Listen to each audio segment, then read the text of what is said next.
Hello everybody, I am going to read you something written by Cyndi, who writes amazing fanfiction. She is my favourite fanfiction author. Cyndi, I love your writing. It is literally out of this world. I love it, and I reread your Dance First series over and over and over again, so thank you so much for writing it.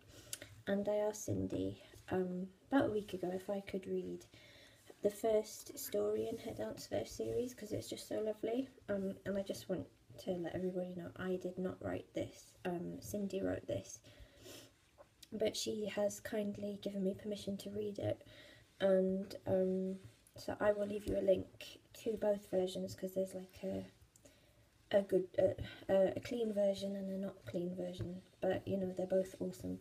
So for no further ado, or before I start, I probably won't do the voices justice. I can't like mimic Optimus's voice. Only Peter Cullen can do that. I'm not going to do accents or anything. I'm just going to read it in my voice and I'll accentuate things. I'm not a very good speaker when I read things, but I will try my best. But I really just wanted to share this with everybody because it's so amazing, and I think everybody should hear it and read it and favourite and comment on it and say how amazing it is, because it's just amazing. So without any further ado, I am going to read to you the first story in Cyndi's Dance First series, and that is A Dance to Remember. So I really hope I don't make it sound awful. Not the content, but with the way I read it, because I don't like my voice. So, but anyway, shut up, Maddie, let's just get on with it. Okay, so Michaela Baines angrily flung her corsage down in the empty street. Then she unbuckled the straps of her uncomfortable high heels, transferred the shoes to her left hand, and reached up to tug the bobby pins holding her hair up in a bun. Finally, after shoving the pins into her purse with a disgusted growl, she resumed walking. Prom night was supposed to be a joyful event. She spent more money than she'd like on her dark red halter gown with a slit up to her thigh and matching ruby earrings. Sam's mother kindly offered to pay for her hair and makeup. She was all dolled up for the perfect night. But no, instead of a special, peaceful evening, she got Sam and Trent having a fist fight in the parking lot. The cops took them both away in cuffs, even though Sam didn't start it. She never got inside the high school gym. Michaela let another sigh pass her painted red lips. Tears threatened her perfect makeup. She tilted her head back and looked hard up until the lump in her throat dwindled hard enough to let her swallow. Headlights lit up the otherwise noiseless road. Michaela instinctively moved over to the shoulder. The rumbling diesel engine was unmistakable. She knew that Peterbilt was no ordinary truck. Turning her head, she glanced up at the painted red and blue flames sprouting from a silver grille. The truck rolled to a stop and swung its passenger door open. No driver, but the cab was too dark to see from the ground. It wasn't until she climbed in and the door closed that a familiar, deep voice spoke to her from the radio speakers. You shouldn't be walking around alone. Crime rates suggest young females such as yourself are targets for... I know, Optimus, Michaela sighed darkly, upset at herself for being angry over her plight. This was always the luck she had with boys. Then she felt guilty for snapping at him. Sorry, it's been a piece of crap night. I heard. Bumblebee radioed me when he could not locate you. He can't risk driving around with Sam's parents in this vicinity, so I came. Thanks, it's just...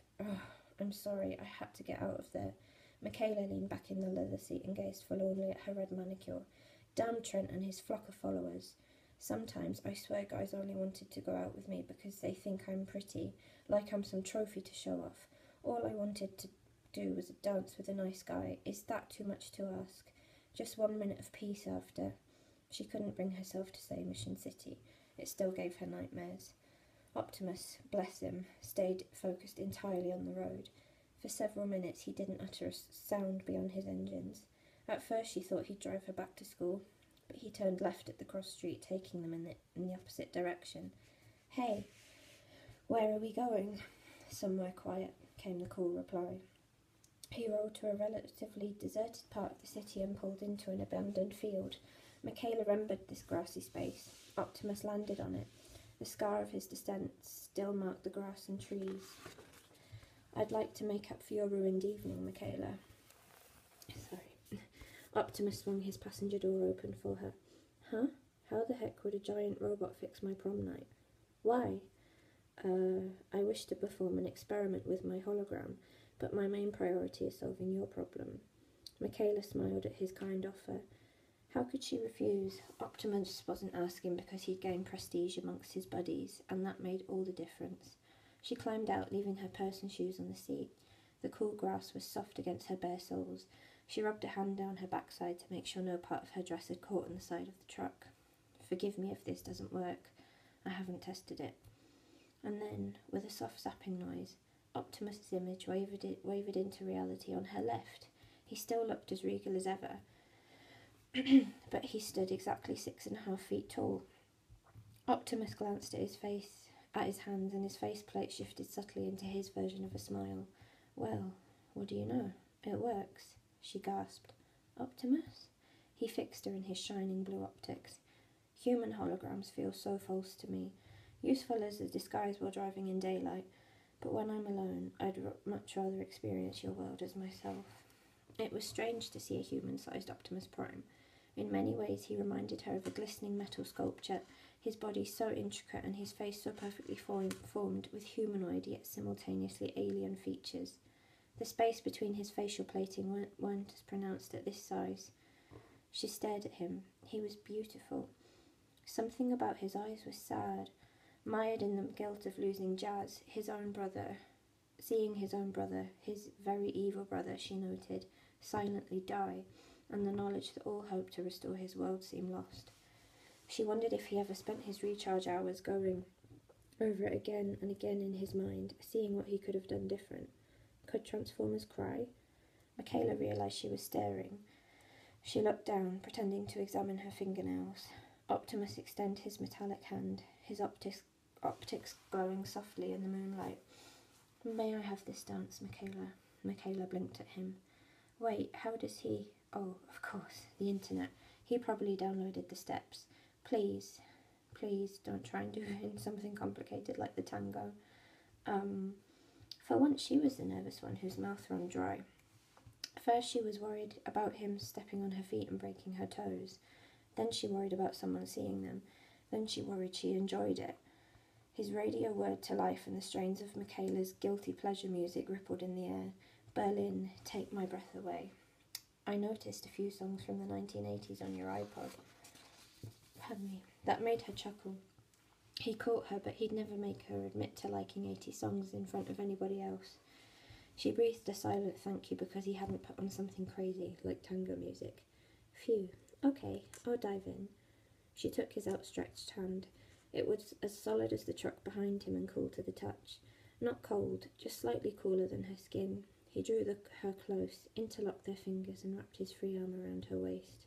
She placed her hand on his chest plate. Her head fit perfectly under his chin. Surprisingly, his metal body felt warm like a car left all day in the sun. Optimus swayed her gently to the music. She could hear the hisses and clicks of his joints as he moved more fluidly than a human with bones and ligaments. His rhythm was perfect. She didn't need to worry about him stepping on her feet. Wow, Michaela whispered. He spoke, his low, powerful voice vibrating through his armour and making her cheekbone tingle. Wow, you're so warm. I thought you'd be, cold. I raised my surface temperature to 100.5 degrees Fahrenheit for your comfort. One of his optics tilted up, mimicking an arched brow. Am I too hot for you? His question was innocent, but she snickered at the unintentional double meaning. You're fine, and you're pretty good at this. How'd you learn? That smile again. YouTube. Notes and chords continued to float in the still night air. Optimus led her in slow, swaying circles. This is rather relaxing, he mused. Yeah. Michaela let her cheek rest against Optimus's chest. Here, let me show you how they do it at a prom. She pulled her hand out of his grasp, wrapped his arm around her waist and cautiously placed her hand on the back of his neck joints. Now, don't move your shoulders so much, just your hips and feet. Optimus adjusted himself accordingly. His large metal hands cupped the base of her spine. Like this? Yeah, her heart pounded behind her ribs. Why this reaction? You're a natural. His chrome body shimmered under the moon. I believe, going by the etiquette of your world, my next statement should involve mentioning that you look. He inclined his head to look her in the eyes, quirking his mouth plates into a small smile. Lovely? I'm just going to read the lyrics. I'm not going to sing them. I won't embarrass myself.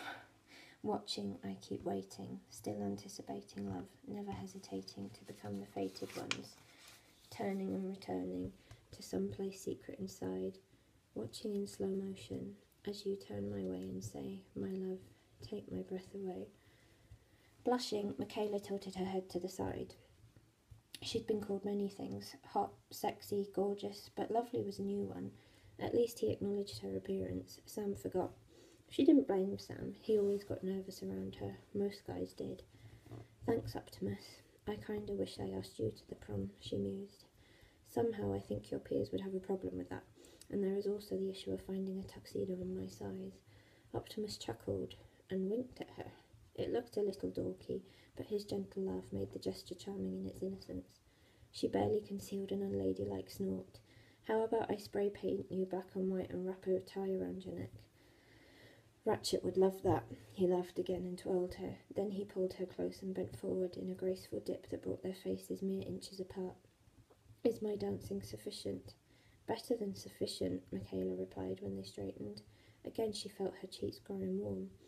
She leaned on Optimus and wrapped her arms around his neck. Somehow, his armour wasn't as big of an obstacle as she first thought. Everybody else I dance with shakes like a leaf. She averted her eyes for a moment, sighing. It's finally nice to have a dance partner that knows what he's doing. She swore she saw a faint of purple creep into the edges of his blue optics. The mechanical equivalent of a blush? One of his thumbs stroked her lower back. No, not stroking her, just feeling her dress, but it felt too wonderful to make him stop. Besides, she became suddenly aware of her own thumbs repeatedly tracing a vent on the back of his head. The silence mixed with the music became suddenly suffocating. Michaela refused to think about Mission City, so she filled the emptiness with her voice. Are there women where you come from? Ah, his voice rumbled almost directly in her ear. It came from his mouth, but carried no breath. Technically there are no males or females, and the Cybertronian language doesn't have gender-specific pronouns. It is only coincidence that I have the traits that you consider male. There are others who carry the traits you consider female. Gender is...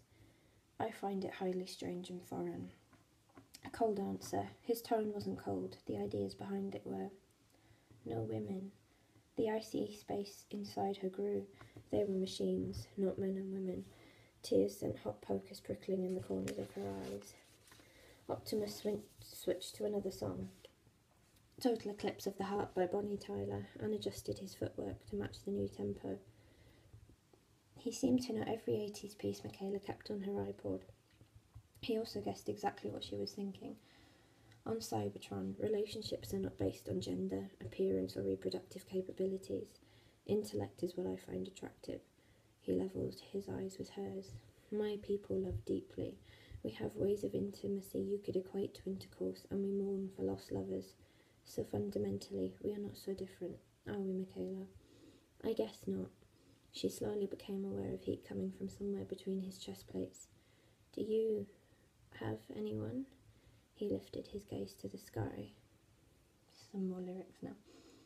Once upon a time there was light in my life, but now there's only love in the dark. Nothing I can say, a total eclipse of the heart. Before dipping his head to a quiet nod. Megatron. Michaela barely suppressed a shudder. She expected him to say yes or no, but not name that horrible thing from her nightmares. Megatron? He was different before he discovered the Allspark.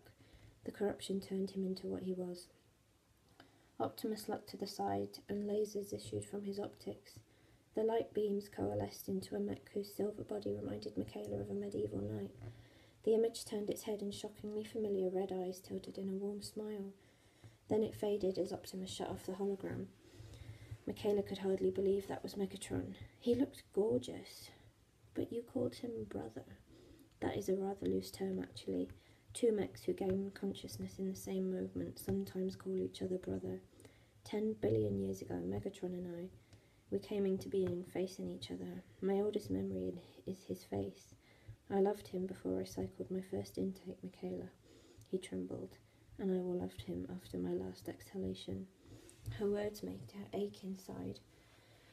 Her mind produced a clear picture of a battered, dented Optimus gently, ever so gently, gathering Megatron to his chest and loading him onto the aircraft carrier. She remembered how he remained long on the dock long after the aircraft carrier had vanished from view. That day, he lost his world in more ways than one. It hit Michaela all at once, and her mind struggled to comprehend the depth of his words. She couldn't fathom loving someone for that long. Optimus and Megatron were together longer than her oldest ancestors' lifetimes. They loved before the nebula responsible for the sun, moon, and earth existed. Their relationship almost spanned time itself. I'm sorry, she swallowed hard, her innards quivering. Sam, No, Optimus cut her off. Sam did what I could not. Then he cycled, a deep sigh and his blue optics dimmed 1/2 degree. It was easy to see how much he grieved for his lifelong companion, and he endured it in silence because he was the foundation of the Autobots. If he cracked, they would fall. The pressure had to be maddening. Inklings in the back of Michaela's mind told her this conversation was getting far too personal, but she couldn't pull herself out. Do you cry? Soft music, swaying, the faint whoosh of a zephyr stirring tree leaves. My people can cry, yes, Optimus whispered. No, I mean, do you cry? He lifted his head and blinked. Crying won't bring him back. Maybe not, but sometimes a good cry makes it easier to stand your own skin, armour, whatever. Optimus's sad blue eyes focused on her face. For a moment, the pupils in his glowing irises appeared to quiver. Again, she found herself realising what a burden he shouldered. What she saw in Mission City, she only experienced a single day of what he had endured for millions of years. That annoying hot potato sensation returned to her throat. Memories flooded her mind. All the chaos, Bumblebee trying to crawl on shredded legs, Jazz torn in half, people dying, being shot at, and how she found the wherewithal to drive back into all that so that Bumblebee could help his teammates. She often had nightmares where Bumblebee didn't survive. Nightmares about Sam's bleeding remains dangling from Megatron's claws. The nightmares of the Allspark turning her household appliances into killer robots that shot everybody she loved. Her vision blurred. It was too late to stop the tears, and they overflowed into hot trails. Shit, she muttered, which prompted Optimus to stop dancing with her. He frowned, or did something that looked remarkably like a frown. Your eyes, they're leaking. Michaela, do you need medical assistance? No. She averted her eyes from his comically concerned expression. This is how humans cry. For a moment, the only sounds were music and the little clicks of his eyes blinking. Michaela glanced at one of the mirrors on his chest, and to her relief she didn't have long black streaks on her cheeks. At least my mascara's holding up, she thought ruefully. It gave little comfort. Optimus guided her face back towards him with 2 gentle fingers. And why? He spoke even softer. Are you crying? Good Lord, why did his voice have to be so alluring? Michaela sniffed, clinging tighter to the back of his neck. Her lips trembled. Everything. I almost died. I have nightmares about it, and I can't even tell my mother why I wake up screaming in the middle of the night. I can't let Sam see me crack. Damn it, Optimus. I just want to be held by someone who understands. I just want someone to say it's over and it'll be okay so I can get on with my life. She let go of his neck and clenched her fist on his chest plates. Shimmering optics regarded her with utmost empathy as music from the radio rushed to fill in the silence. And I need you now tonight. I need you more than ever. And if you only hold me tight, we'll be holding on forever. Michaela felt strong, protective metal arms slowly wrap around her shoulders and gather her close. It's over, Michaela. Fingers stroked her hair. Everything will be okay. Something broke inside her. Heat swelled from her throat to her eyes. Dropping her cheek against the windshield on his chest, she clenched her fists and wept. Makeup to be damned. She cried for everything. Her father, the events in Mission City, everything Optimus lost, everything she lost. Her ruined night wasn't so ruined anymore, and everything in between she couldn't think of right then. It's going to be okay. Optimus's face pulled in a mechanical grimace. Dewy condensation formed on his optics, too fast for him to blink it away. The droplets dripped straight up off his optic lids and made 2 plop-plop sounds on his armour. The display of vulnerability as rare and as brief as the sun between storm clouds. Michaela cupped his face and wiped her thumb across his cheek, only to find no tear streak. He blinked and 2 more drops fell like rain on her forearm. For that moment, Optimus Prime wasn't a leader. He was a lonely, trembling being under the burden of his grief. Warning alarms blared in Michaela's mind. This was getting too intimate, and yet she couldn't stop and leave him like this. I'm sorry for... Shh. Michaela ignored her own tears and held his face in both hands now, looking him square in the eyes. I'm glad I'm not crying alone. Smooth, steel fingertips brushed away her tears. For every tear he wiped off her cheek, another fell from his eyes. They were pure water, not salty, probably wiper fluid. Optimus cycled a long, noisy sigh. I miss him. Even when we were apart, I could feel him. Now there is nothing. It hurts, Michaela. It just... His cheeks clenched. Hurts. He clapped a hand over his eyes and made a whining sound similar to Bumblebee during his capture. A mechanical sob? Michaela figured so when it happened again. Come here, she sniffed, wrapping her arms around his neck and holding the back of his head like he did for her. His entire frame quaked in her embrace. It's okay. She gave him a light squeeze. Let it out, Optimus. Let it all out. I won't tell anyone. Turn around, bright eyes. Turn around, bright eyes. Turn around. Bright eyes. Optimus lifted his head at the last lines of the song. I used to call him Bright Eyes. Optimus. Michaela cupped his cheek plates. Her heart ached at his stricken expression. It's okay to cry. It's okay. Michaela, Optimus whispered. His hands rose and fell in a helpless gesture, like he didn't know what to do until she guided his arms back around her waist. He balled his fist so hard that the joints creaked in protest. There was a hiccup as his intakes hitched. The agony he bore so bravely became almost tangible, and he fought it off until the last possible moment. He turned his head, burying his face in her hair. His vocal mechanisms groaned, screeched, and then shuddered like an engine that wouldn't quite turn over. Optimus's walls had crumbled. He cried. Hard. Michaela felt his warm teardrops drip onto her neck and shoulder. She could feel each tremble of his metal body. Every sob made his shoulders heave. For a heartbeat, he looked like he'd shatter without her arms to hold him there together. Despite his tears, Optimus's voice remained level when he spoke. I haven't done this in 8 million years. This is so unseemly. No, it's been way too long. Michaela let her cheek rest against his silver ear finial. Everybody cracks. My dad used to say that's why God invented shoulders. Optimus spoke softly, his velvety voice right in her ear. Thank you. Michaela started to sway again, picking up where the dance left off. He followed her lead, and they revolved slowly in their shared pain. She rubbed at the back of Optimus's neck, soothing him through his grief. His movements were heavy at first, but as he released his tears, they slowly grew lighter, regaining their previous fluid grace. Optimus gradually quieted down. He drew back enough so that Michaela saw all his pain naked before her. She studied his flickering eyes, lost in the world behind his mantle of leadership. He did not discourage her thumbs from feeling the angles and grooves that broke his face into a living mosaic. If anything, the plates grew warmer. She touched his mouth, and his head dipped suddenly forward, so close that a mere inch of air separated their noses. That moment had her entranced. It existed somewhere above the universe, and she didn't want to leave its presence. According to YouTube, I believe your customs after such an emotional moment require us to kiss. Unfortunately, I am not quite sure how to approach such a gesture.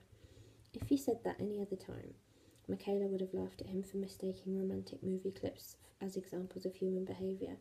But now, here, in this time bubble under the stars, it seems impossible to refuse his innocent inquiry.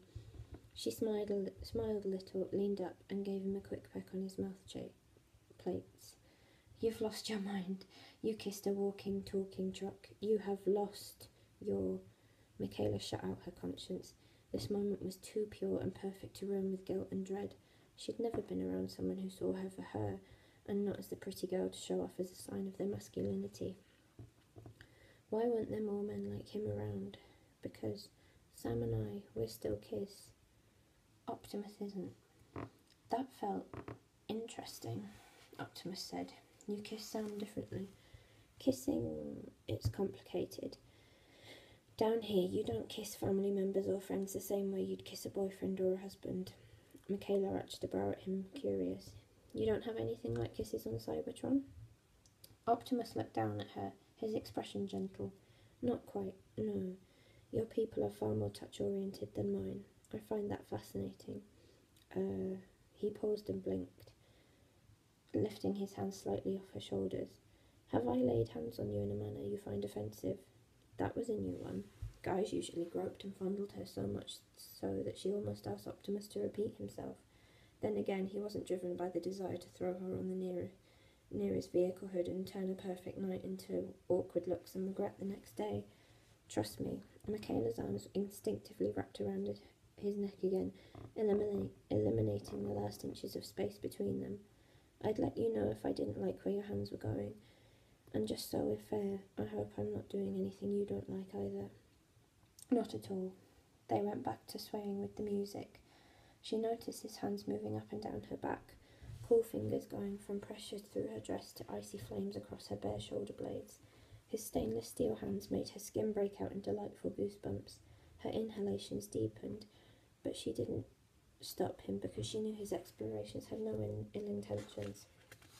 How strange that his innocent alien touch did more for her than all the awkward nights she spent with Trent, and would likely spend with Sam. There was no heavy breathing in the air, no smells of sweat, no nerves, and no world beyond his arms. Optimus turned his head and his chin brushed her temple. Michaela responded by sliding her hand along the back of his neck and upwards, tracing his pointed ear finial. The engravings made it rough under her fingertips. He leaned slightly into the caress. She watched her breath fog part of his windshield. I probably feel weird and squishy to you. No. Optimus dipped his head and chuckled against her throat, and she realised she really liked his laugh. I'm gaining a lot of information about you this way. Your dress is velvet and your body temperature is exactly 98.6 degrees Fahrenheit. Your blood pressure, heart rate and respirations are increasing as I speak. I can feel the blood roaring through your circulatory system. That sensation. You feel like life, Michaela. Your sense of touch is more sensitive than mine. You probably know everything about me. Her damp eyelashes fluttered and her pupils dilated, inviting him further into herself. When she looked up, she noticed his lens-like eyes appeared darker as well. Evidence of his crying glistened like dew all over his mechanical eyelids. She reached up with her thumb and gently dried them, causing him to blink. If he could tell so much about her with just his hands. Suddenly her mind raced to when she sat in his cab, fidgeting, touching handles and shifting in her seat. Had he been able to feel all that too? When he walked out of Mission City, battered and beaten, did the dents in his armour hurt? So, Michaela glanced up. How do you, get together and... Well, you don't have to tell me if it's too personal.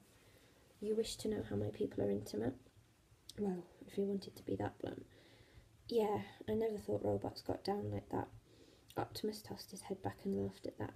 Then he collected himself, gazed at her, and said, Sorry, the euphemisms for intercourse in this planet are rather humorous. However, he sobered, though his laughter still twinkled in his eyes. Where I come from, we get down by connecting to one another, much like this.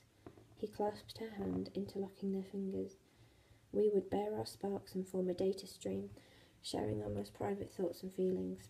A joining of minds, you can say. It's a very pleasant experience. And he'd explained it to her so openly. They stood together in a place without secrets or walls. She smiled at him. I wonder what that feels like. It must be nice. I can approximate the sensation for you. He met her eyes and adjusted his hold on her hands just so that their fingertips touched. At first she heard a soft crackling, as though moving her hand too close to a television screen. Then suddenly she felt static electricity prickle down the length of her fingers. The hairs on her arms stood erect. He took her other hand, and the prickling came in stereo. Then he leaned her forward until their foreheads touched, and his alien smile became something beautiful. "This is how we love on Cybertron," he said. Michaela's eyes welled over. She was stunned. Optimus came from a totally different world, but he loved just like a human. Was love universal? Was humankind really so arrogant to believe it was the only species capable of the emotion? "So your sparks," she swallowed. "Are they your heart?" "My fuel pump is my heart, you could say," he replied simply. "A spark is more like a soul." "A machine with a soul." "I'd like to see it," Michaela whispered, lost in his eyes. "Show me your spark, Optimus." Optimus paused, blinking. The pleasant tingle he created stopped the second he released her hand. He grasped the inner edges of his chest plates and pulled them apart. Warmth greeted Michaela in gentle waves. His sparks, electric phosphorescence, shone in her blue eyes. The seat of his thoughts, dreams and love, everything he was and would be, gleamed before her. She could hear the zap-zap of its rapid pulsations and watched how it twinkled like a miniature star within his chest. Oh, for a painful heartbeat, she wished they could move beyond holding hands. It seemed like such a crime, knowing emotion unified them while the makeup of their bodies kept them apart. How long does the spark last? Forever. The light faded when Optimus closed his armor plating, or until it is extinguished. He'd said forever, yet the way he spoke sounded more like forever alone. "Will you be okay?" she asked. "I feel much better than I did earlier," Optimus replied. Their eyes met, and echoes of his spark glimmered in his optics. "It's getting late, Michaela." He just had to break this bubble in time, didn't he? She didn't blame him for it.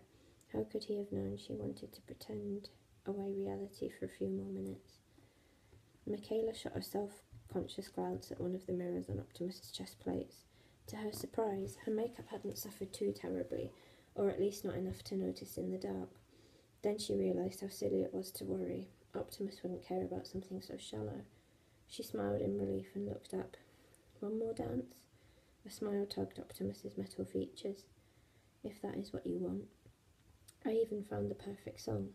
She shrugged. "Knock yourself out." His radio clicked. He held out his hand, and as the music started, she took it, smiled, and let him twirl her gently towards his chest. Every motion he made seemed lighter, just a little less burdened than before. The vocalist started singing.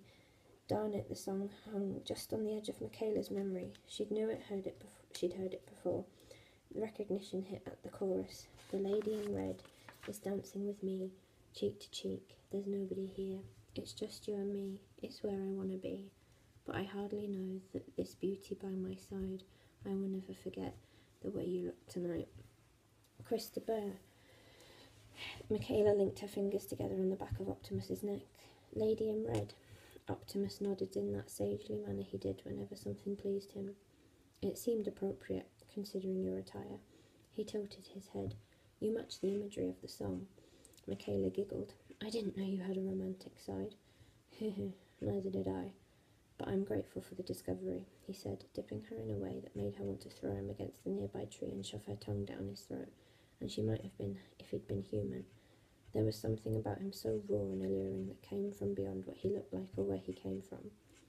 Michaela's smile trembled when they straightened. Suddenly, she was glad that she never made it to the prom. She wouldn't have seen this side of Optimus. She wouldn't have discovered that underneath all the mantle of leadership and his brave face, he felt. He wasn't just a smart machine. He was as truly alive as anything flesh and bone. She laid her cheek on his chest and closed her eyes, letting the music sleep into her consciousness. "I refuse to feel guilty about how I feel. I can't after a night like this." The song came to an end. Optimus finished it by taking a graceful step back, bowing, and bringing the back of her hand gently to his mouth like a perfect gentleman. His eyes were shining when he smiled up at her. It would be easy to love him after tonight, so easy. But what about him? Her life was like a lightning flash compared to his.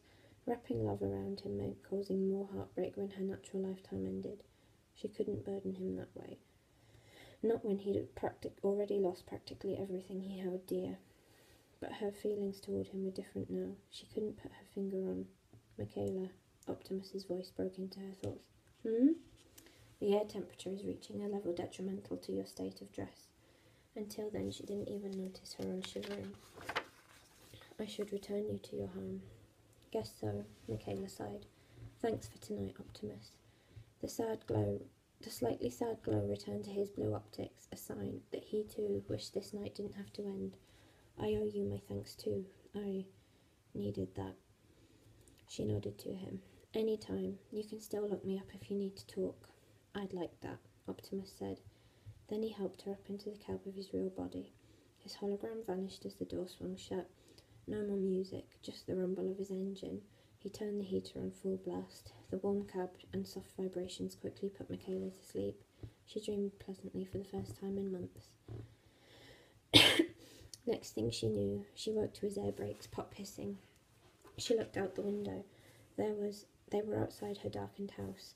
The silence was so absolute that Optimus's idling engine seemed unusually loud.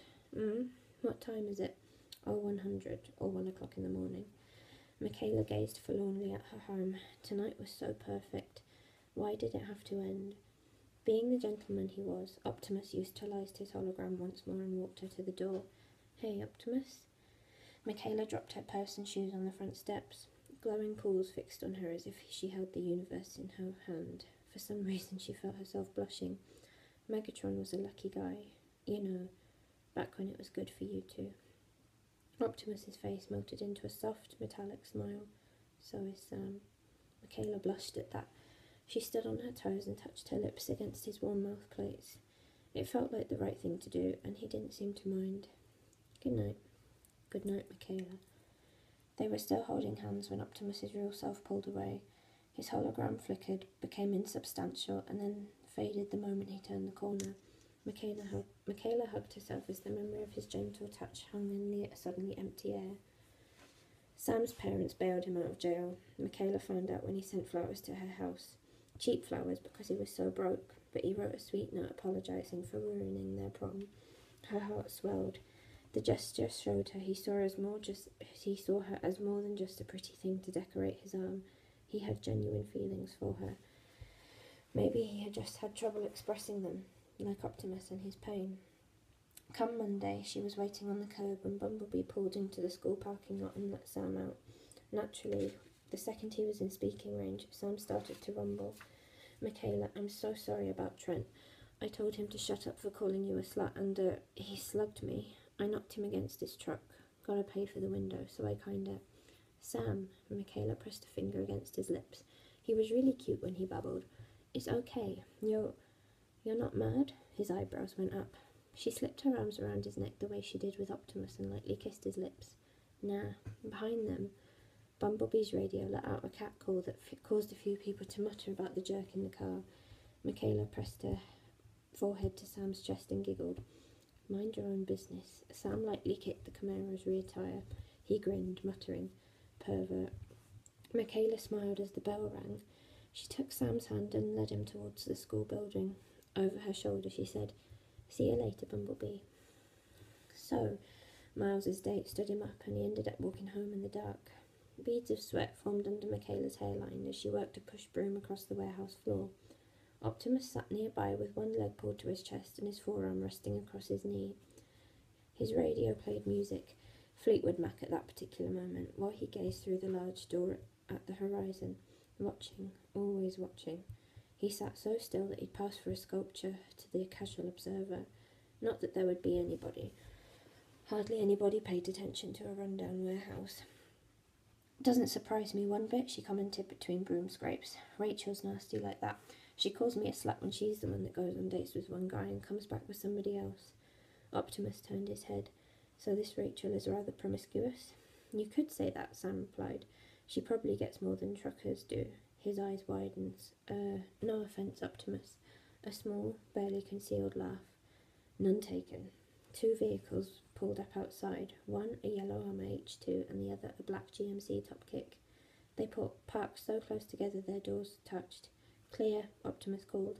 Ironhide and Ratchet transformed quickly into their robot forms. Nothing seemed special about it. Just 2 Transformers changing shape. Michaela leaned on the broom handle.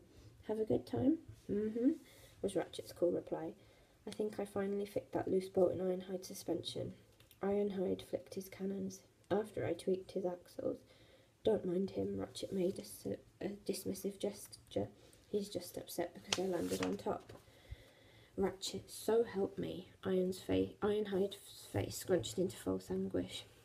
You're asking for it. The medic whipped around. Try me, you rust bucket. Ironhide took a step forward. Ratchet, Ironhide, Optimus snapped. Pardon me. Michaela saw his optics flip to Sam, who was digging in the tool pile for a dustpan. You know the rules, you two. Sorry, sir, both mechs replied. Ratchet made his way towards a tarp in the back. He moved it to expose part of Jazz's torn torso, transformed his hand into a multi-tool and went to work cutting the wires. I can't find the dustpan. Maybe it's in the... Sam straightened and slapped his forehead when he saw the scratches on Ratchet's armour. Oh God, not again. I just waxed you two. What the heck do you do to get all scratched up? Stuff, was Ironhide's gruff reply. The weapons specialist parked his hulking black form by the wall opposite to Optimus. Just a little further off, Bumblebee's Camaro form kept guard over the driveway. Should anyone come by, he'd honk his horn and any Autobots in the warehouse would transform into vehicle mode. They performed guard duty in shifts. Grumbling, Sam trudged up to Michaela. He looked cute with a dirt smear on his left cheek. All he needed was a checkered flannel shirt instead of a grey pullover, and he looked like a real grease monkey. Guys, I need to save up for more wax. Seriously, my parents have started to worry that I'm too obsessed with my car. How about I get it this time? Sam's blue eye brightened. Oh man, Michaela, you're totally saving my life. I'll pay you back in a week, I swear. Optimus's radio shut off. Switched to another radio station and turned up. Familiar music reached Michaela's ears and filled her with memories of cool fingertips, crying optics, and a love older than the solar system. At the same time, it was also funny. Usually Bumblebee pulled things like this. She reached up to wipe the dirt smear off Sam's face. I'm watching every motion in my foolish lover's game. On this endless lotion, finally lovers know no shame. And watched his cheeks turn cherry red at her touch. Pay me back with a dance. Dance? His eyebrows went up. Michaela slipped her arms around his neck, aching to feel the closeness she experienced 2 nights ago. The short hair on the back of his neck felt like velvet. Naturally, Sam shook almost as bad as Mojo, but he recovered quickly and slipped his arms around her waist. The hands resting on her lower back were the same hands that pushed the Allspark into Megatron's chest. They were the hands that saved Earth. Hands that could protect her. I bet you have nightmares too, Sam. I bet we all do. But we also have a lot to dream about. And you're the reason we're still here to dream. Their dance sent them revolving over to an invisible point on the floor. Michaela laid her cheek on Sam's shoulder. She felt tears well in her eyes when she saw Optimus fix her in his steady azure gaze. A part of her would always love him after last night. At the same time, she realised Sam's arms were just as warm. They didn't need to be covered in metal armour to make her feel safe. Thank you, she mouthed over Sam's shoulder. Optimus smiled softly and tilted his head just long enough to wink at her. So that's the first story in Cyndi's Danceverse series, and I would really recommend that you go and take a look at it because it is fantastic, and I love it. There is so much more to it than that first story, but if I read all of them I would be here till next Christmas. But seriously, thank you, Cyndi, for letting me read this, and thank you so much for writing it. It's a pleasure to read it, and I love reading it. I read it regularly. It gives me that sense of escapism when things are getting too much for me in real life. So I think that's all I'm going to say for now, because what's the time? It's 10 to midnight, so I've actually done some work today. So I did some of my dissertation, and I think I'm just going to sort of wander online for a bit and then I'll go to bed. But I